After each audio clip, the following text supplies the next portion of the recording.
Algunas películas son solo películas, y luego está La novicia rebelde. No es solo un filme, es un fenómeno cultural que ha estado presente en nuestras mentes durante décadas. Pero, a pesar de sus colinas perfectas y su encanto para cantar, las historias detrás de escena no son nada limpias. ¿Alguna vez te has preguntado qué realmente sucedió cuando Julie Andrews giraba en esa montaña? ¿O por qué los austriacos no estaban exactamente desplegando la alfombra de bienvenida? Digamos que la historia real canta una melodía muy diferente. Edelweiss no es lo que piensas. Lo has escuchado en bodas, conciertos escolares, incluso en mítines políticos. Edelweiss parece haber sido parte del alma de Austria desde siempre. Pero aquí está la sorpresa. No es una canción folclórica en absoluto. Fue escrita en 1959 por Richard Rodgers y Oscar Hammerstein para el musical de Broadway, con el único propósito de sonar como una antigua melodía alpina. La ilusión funcionó tan bien que incluso Robert Wise, el director de la película, pensó que era auténtica por un tiempo. La verdad no impidió que los austriacos la adoptaran. Hasta el día de hoy, muchos la cantan como si fuera una tradición de siglos. Hammerstein murió poco después de terminarla, convirtiéndola en su último regalo lírico al mundo. Ese hecho agridulce le da al tono de despedida de la canción un golpe emocional más profundo. La belleza de Edelweiss no está solo en su melodía, sino en cómo engañó al mundo haciéndole creer que siempre había estado allí.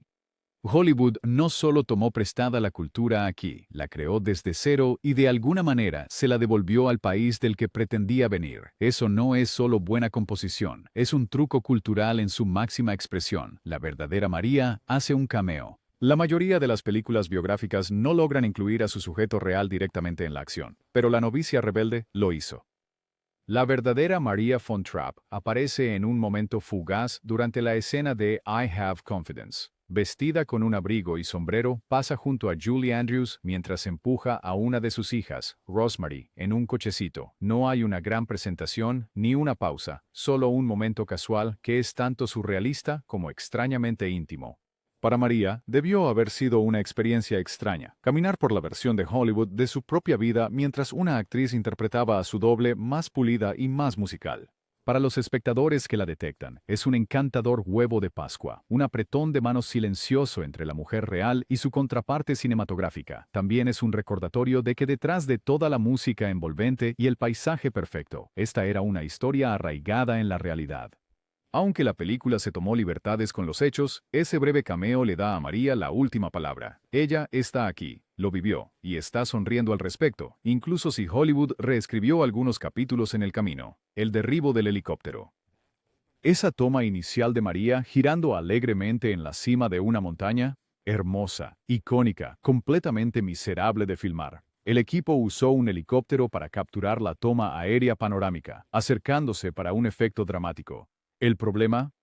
Las corrientes descendentes del helicóptero no son suaves. Cada vez que la máquina pasaba, Julie Andrews era lanzada al suelo por una pared de viento. Se levantaba, se arreglaba el cabello y lo intentaba de nuevo, solo para ser derribada en el siguiente paso. Y esto no fue una situación de una sola vez. Repitieron el proceso una y otra vez hasta que obtuvieron la toma perfecta. Al final, Andrews estaba empapada, quemada por el viento y más que un poco irritada. Sin embargo, al ver la película, nunca sospecharías el caos detrás de la cámara. En pantalla, es pura alegría, una mujer abrazando las colinas como si fueran viejos amigos.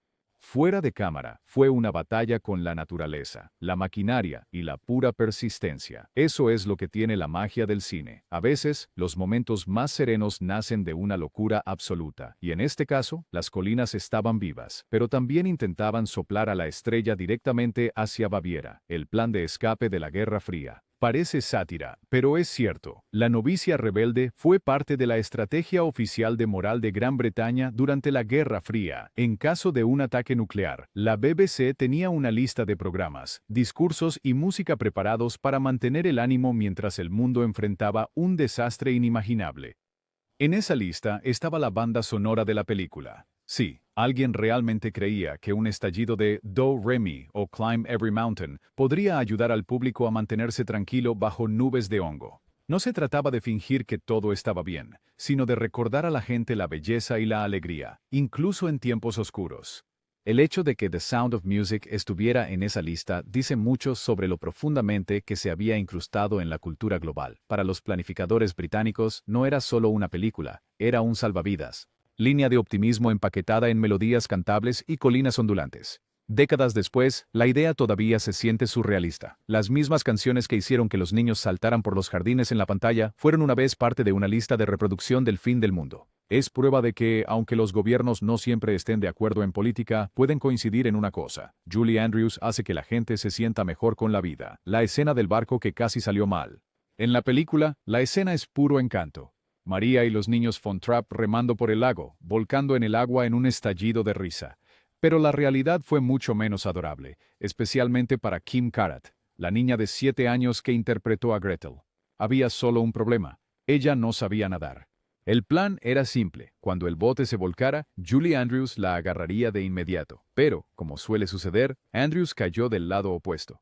Eso dejó a Heather Menzies, quien interpretó a Luisa, para llevar a Kim a un lugar seguro mientras las cámaras rodaban. Karat terminó tragando mucha agua y estaba visiblemente alterada. Sin embargo, en el montaje final, el momento parece una comedia inofensiva.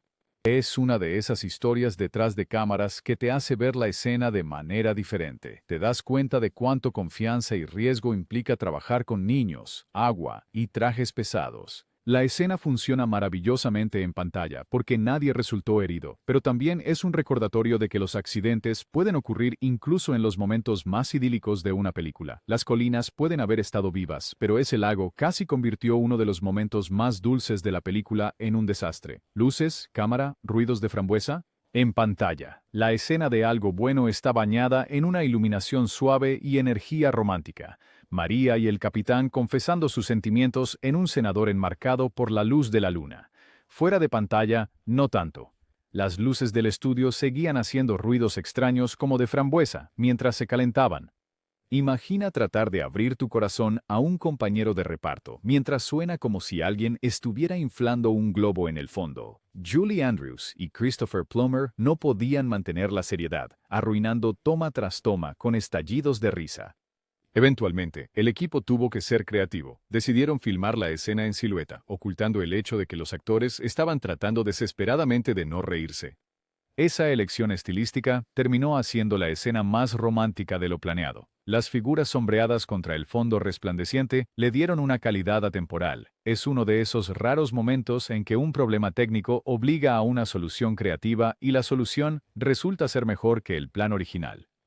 Así que mientras el público ve pasión y ternura, la verdad es que el romance venía acompañado de risitas apenas contenidas. El capitán casi tuvo un rostro muy diferente. El capitán Von Trapp de Christopher Plummer es un equilibrio perfecto de autoridad severa y calidez silenciosa, pero estaba lejos de ser la única opción del estudio. Antes de que fuera elegido, el papel fue considerado para Bing Crosby, Yul Brynner, Sean Connery y Richard Burton. Solo imagina a Crosby cantando Edelweiss, con su estilo suave y meloso, o a Brynner dando órdenes con la intensidad de El Rey y Yo. Cada uno habría aportado una energía completamente diferente. El de Crosby habría sido más suave, el de Brynner más autoritario, el de Connery quizás más pícaro. El propio Plummer no estaba entusiasmado con aceptar el papel. Supuestamente lo llamó aburrido y aceptó principalmente por las locaciones de filmación en Austria. Pero a medida que avanzaba la producción, él moldeó al capitán en algo más complejo, un hombre que comienza como un disciplinario rígido y termina como un padre devoto y amoroso, dispuesto a arriesgarlo todo. En retrospectiva, es imposible imaginar a alguien más aportando esa mezcla de desapego frío y transformación sincera. A veces, la elección de reparto perfecta es la que no fue la primera idea de nadie, ni siquiera del actor. Los niños no fueron los únicos doblados. El doblaje es una tradición de Hollywood, pero la mayoría de la gente asume que está reservado para actores infantiles o personas que no cantan.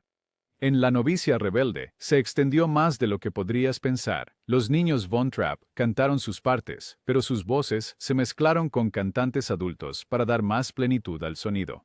¿Ixie y Christopher Plummer? Esa conmovedora interpretación de Edelweiss no es él, es el cantante de playback profesional Bill Lee. La voz hablada de Plummer transmite la emoción, pero el canto real fue realizado por otra persona completamente. Esto no era inusual para los musicales de la época, donde los estudios querían interpretaciones vocales perfectas en la banda sonora. Aún así, es un poco irónico que uno de los momentos musicales más conmovedores, un hombre cantando su amor por su tierra natal, presente una voz que los propios hijos del personaje en la escena nunca escucharon. En pantalla, la ilusión es Es impecable, y ese es el punto. La audiencia lo cree. La emoción llega y nadie se va pensando, ese no era él.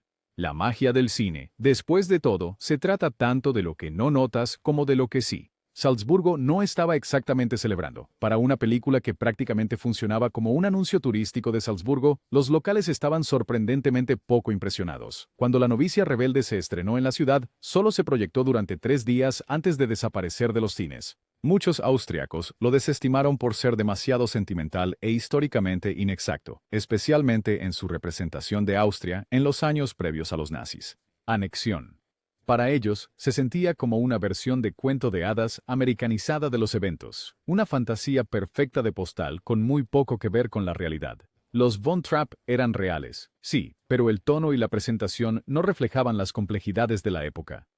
Irónicamente, mientras Salzburgo inicialmente hizo caso omiso, el resto del mundo abrazó la película con tanta pasión que la ciudad finalmente no tuvo más remedio que aceptarla. Hoy en día, Salzburgo es uno de los principales destinos de turismo cinematográfico del mundo, con más de 300.000 visitantes que vienen cada año específicamente para los tours de The Sound of Music. Sin embargo, en 1965, las colinas pueden haber estado vivas, pero los lugareños eran más propensos a poner los ojos en blanco que a cantar. Es un caso clásico de no saber lo que tienes hasta que los turistas empiezan a llegar con carteras en mano. La escapada a la montaña que nunca ocurrió. El clímax de la película, María, el capitán y los niños cruzando los Alpes hacia la libertad, es puro drama de Hollywood. Es un final visualmente impresionante, lleno de valentía y esperanza. ¿El problema? Nunca sucedió. En realidad, los Von Trapp simplemente abordaron un tren a Italia y se dirigieron a Londres antes de llegar finalmente a los Estados Unidos. Geográficamente, si hubieran escalado esas montañas en la vida real, habrían terminado en Alemania, lo cual habría sido una muy mala idea en 1938. A los cineastas no les preocupaba la cartografía. Querían un final emocionante y trepidante, y escalar una montaña lo logró con creces. Es uno de esos momentos de película donde la precisión cede ante el espectáculo. La verdad pudo haber sido un tranquilo viaje en tren, pero en pantalla obtienes una metáfora visual de escape, resiliencia y comenzar de nuevo. Para millones de espectadores, esa es la versión de la historia que siempre recordarán. A veces, la historia que queremos creer es la que se queda en nuestra cabeza, incluso si el mapa dice lo contrario. Max Detweiler nunca existió. Max Detweiler, el encantador y agudo amigo de la familia que ayuda a los Von Trapp a navegar su carrera musical, es uno de los personajes secundarios más memorables de la película. Pero en la vida real, él nunca existió. El verdadero director musical de los Von Trapp fue el reverendo Franz Wasner, un sacerdote católico que viajaba con la familia en sus giras. Aunque tuvo una influencia significativa en su música, su personalidad no se prestaba exactamente para bromas juguetonas o maniobras políticas astutas. Hollywood lo reemplazó con Max, un personaje que podía proporcionar alivio cómico, añadir tensión sobre si la familia cantaría en el festival y servir como enlace entre los Von Trapp y el mundo exterior. Es un ejemplo clásico de cómo los cineastas alteran la historia para ajustarla a la historia que quieren contar. El público se enamoró del encanto y la agudeza de Max, incluso si su contraparte en la vida real era más discreta. Al final, Max cumplió su propósito. Hizo que el mundo de los Von Trapp se sintiera más grande y más conectado con la época, aunque fuera puramente una creación del guión. El maratón escénico de Do Re Mi. El montaje de Do Re Mi se siente como pura alegría sin filtrar. María y los niños bailando, saltando y cantando por los lugares más hermosos de Salzburgo. En pantalla, fluye como una tarde soleada de diversión despreocupada. En realidad, se filmó durante varios días en lugares dispersos a millas de distancia. La secuencia requirió una planificación meticulosa para mantener la continuidad del vestuario y la consistencia de la coreografía. Un momento estarían filmando en los jardines de Mirabel, al siguiente en la cima de una montaña, luego en un prado. El clima era otro desafío. La luz brillante en una toma tenía que coincidir con la iluminación y el metraje filmado en un día nublado.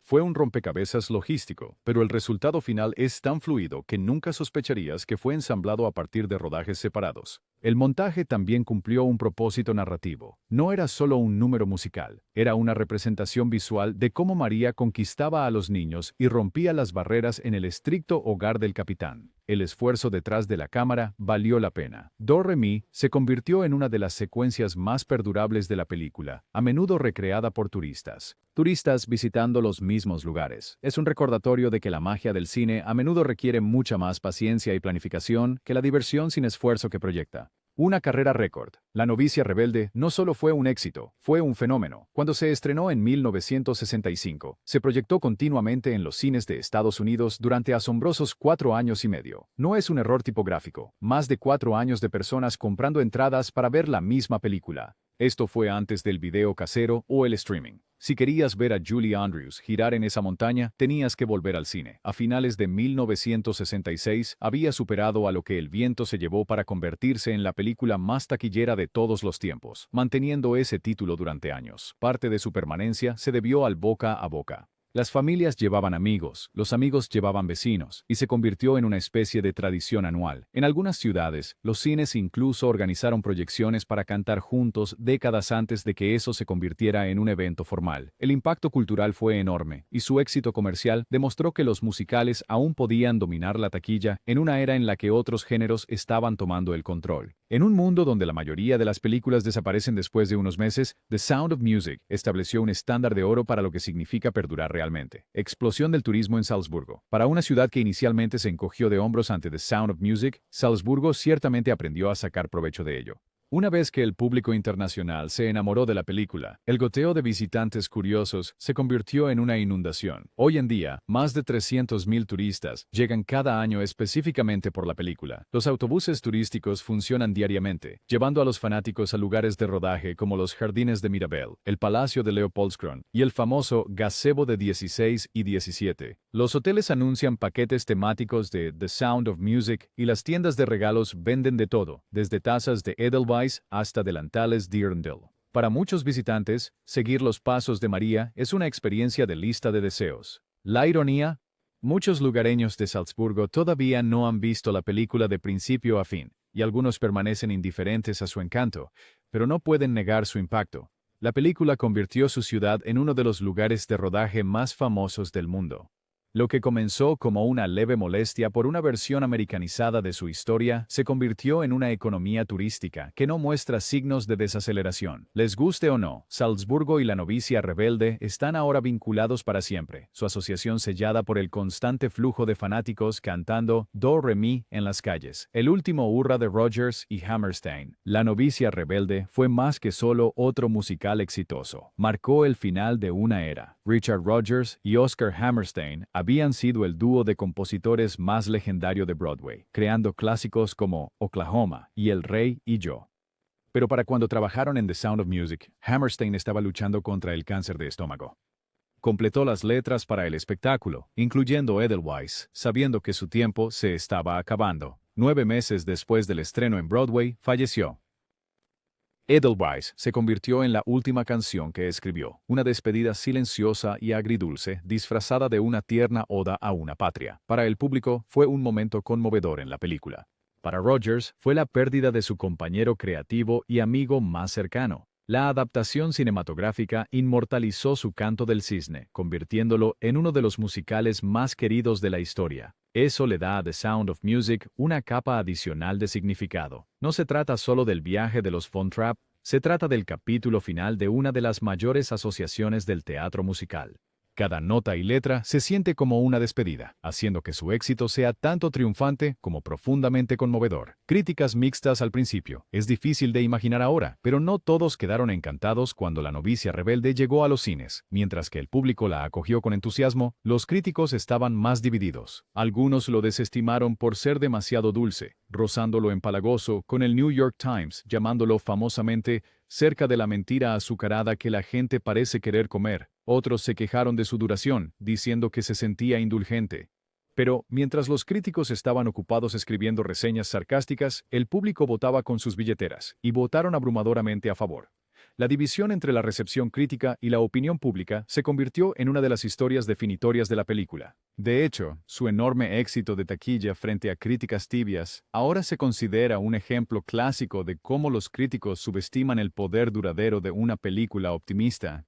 Con el tiempo, incluso los escépticos se suavizaron, y muchos críticos modernos reconocieron la artesanía, las actuaciones y el atractivo emocional que hicieron que la película fuera atemporal. Es una prueba de que a veces el público sabe exactamente lo que quiere, y ninguna cantidad de tinta derramada en la sección de arte puede impedir que lo obtengan. La reacción de los verdaderos Von Trapp. Cuando la familia Von Trapp vio la versión de Hollywood de sus vidas, se divirtieron, por decirlo menos. Apreciaron la popularidad de la película y el renovado interés en su música, pero rápidamente señalaron las diferencias entre la realidad y la ficción. Por un lado, María no era la institutriz tímida retratada al principio de la película. Desde el principio, era mucho más segura y de fuerte carácter. La familia tampoco huyó por las montañas, y su carrera musical evolucionó de manera diferente a como se muestra en pantalla. Aún así, reconocieron que la película no estaba destinada a ser un documental, era entretenimiento. Incluso participaron en eventos promocionales y se reunieron con Julie Andrews, quien los conquistó con su encanto. A lo largo de los años, han admitido que, aunque la película se tomó libertades, capturó el espíritu de familia, resiliencia y amor por la música que definió sus vidas reales. Y al final, la película hizo que sus nombres fueran sinónimo de alegría para millones de personas en todo el mundo, lo cual es un legado que han abrazado, un título inicial condenado. Antes de que La novicia rebelde se convirtiera en el título que todos conocemos, hubo discusiones iniciales sobre darle un nombre diferente para el estreno de la película. Algunos sugirieron apegarse más al marketing de la versión teatral, mientras que otros jugaron con frases completamente nuevas destinadas a evocar romance o aventura. Afortunadamente, el estudio se dio cuenta de que el título original ya era perfecto, era descriptivo, memorable y estaba directamente vinculado a la letra más famosa de la película. Cambiarlo habría sido una pesadilla de marketing, especialmente con la banda sonora destinada a ser un éxito. Mantener el título también permitió que la película se apoyara en su identidad musical desde el principio, asegurando que el público supiera exactamente a qué se estaba apuntando. Melodías elevadas, paisajes impresionantes y una historia contada a través de la canción. A veces, la decisión más inteligente en Hollywood es no pensar demasiado, y en este caso, mantener The Sound of Music ayudó a consolidar su lugar en la historia de la cultura pop. Imagina intentar vender esta película con otro nombre. Simplemente no funcionaría. La última canción que Hammerstein escribió. Edelweiss no es solo un favorito de los fans, es una despedida. Escrita específicamente para la versión de Broadway de The Sound of Music, resultó ser la última canción que Oscar Hammerstein escribió antes de su muerte en 1960. Sabiendo que su salud estaba fallando, Hammerstein vertió una tranquila emotividad en las letras, creando una despedida íntima disfrazada de una canción de amor a una patria. Es suave, melancólica y llena de anhelo, cualidades que le dan un doble significado para cualquiera que conozca la historia detrás. Aunque el sentimiento de la canción encajaba perfectamente para el Capitán Von Trapp en el espectáculo y la película, su verdadero peso emocional proviene del hecho de que fue la canción de despedida de Hammerstein, después de décadas de dar forma al teatro musical estadounidense. Richard Rodgers dijo más tarde que en el momento en que escuchó la canción completa por primera vez, supo que era algo especial. Décadas después, Edelweiss sigue siendo uno de los capítulos finales más tiernos en la historia de Broadway, parte del ADN de la película, y para siempre vinculado al final de una asociación legendaria. Para el público, es una canción sobre Austria. Para los amantes del teatro, es una canción sobre decir adiós. Los derechos que se escaparon. Aquí hay un giro digno de una subtrama de Hollywood. La verdadera María Von Trapp y su familia no se hicieron ricos con el éxito de la película. Años antes, habían vendido los derechos de su historia de vida a productores alemanes por una suma modesta, mucho antes de que alguien imaginara que se convertiría en un éxito internacional. Para cuando la historia llegó a Broadway y luego a Hollywood, los Von Trapp no tenían participación en las ganancias. Aunque ciertamente se beneficiaron de la publicidad, la enorme recaudación en taquilla de la película y el auge del merchandising no se tradujeron en ganancias para ellos. Es una de esas historias de advertencia sobre vender los derechos de tu vida demasiado pronto. Nunca sabes cuándo tu modesta biografía podría convertirse en uno de los musicales más taquilleros de todos los tiempos. Aún así, los Von Trapp rara vez expresaron amargura. Para ellos, la película se trataba más de compartir la historia de su familia que de buscar una ganancia económica. Y mientras Hollywood cosechaba las recompensas, el legado de los Von Trapp se inmortalizó de una manera que ningún dinero podría comprar. La novicia rebelde puede parecer un cuento de hadas perfecto cubierto de azúcar, pero detrás de cada toma panorámica y melodía pegajosa se esconde una red de sorpresas, momentos críticos y soluciones ingeniosas. Desde helicópteros derribando a Julie Andrews hasta austriacos encogiéndose de hombros ante una película que el mundo adoraba, es prueba de que incluso los clásicos más pulidos se construyen sobre el caos y la suerte. ¿Qué hecho te sorprendió? Déjalo en los comentarios y mantén las colinas vivas.